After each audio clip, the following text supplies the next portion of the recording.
بسم اللہ الرحمن الرحیم اللہم صلی اللہ محمد وعلی محمد اللہم صلی اللہ محمد وعلی محمد اللہم صلی اللہ محمد وعلی محمد الحمدللہ رب العالمین۔ اے مالک تمام تعریفاں تیریاں، صبح کو شام، شام دن کو رات میں بدلنے بادشاہ اللہ۔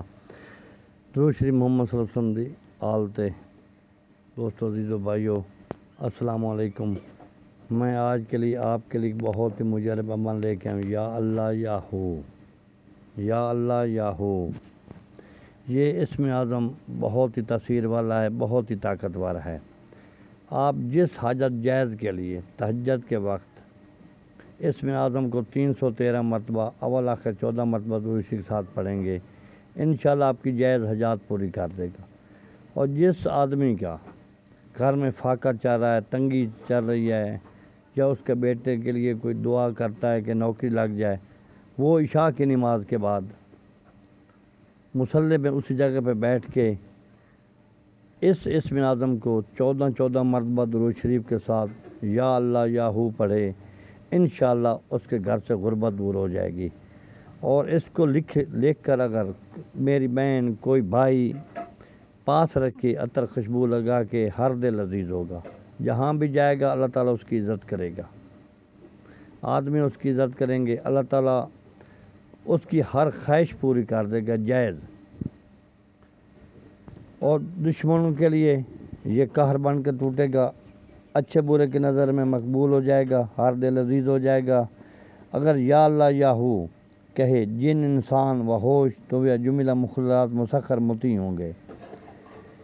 اس کے پڑھنے سے انسان میں بہت ہی اچھی خوبیاں آ جاتی ہیں۔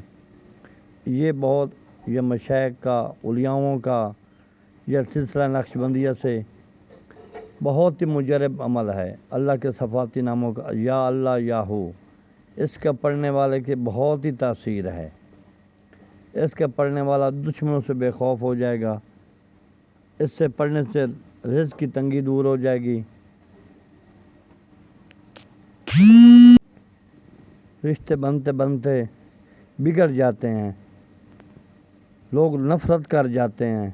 انشاءاللہ اس اسم اعظم کو آپ 7 دن تہجد کے ٹائم نکال لیں یا عشاء کی نماز ایک ہی جگہ مقرر کر لیں، آپ پڑھیں۔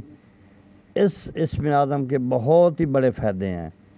جو میری بہنیں گھر میں بیٹھی ہیں، رشتے کے لیے کوئی نہیں آ رہا ہے، اچھا رشتہ نہیں آ رہا، وہ بھی باوضو حالت میں اس کا ورد کریں، انشاءاللہ اچھے سے اچھا رشتہ آئے گا۔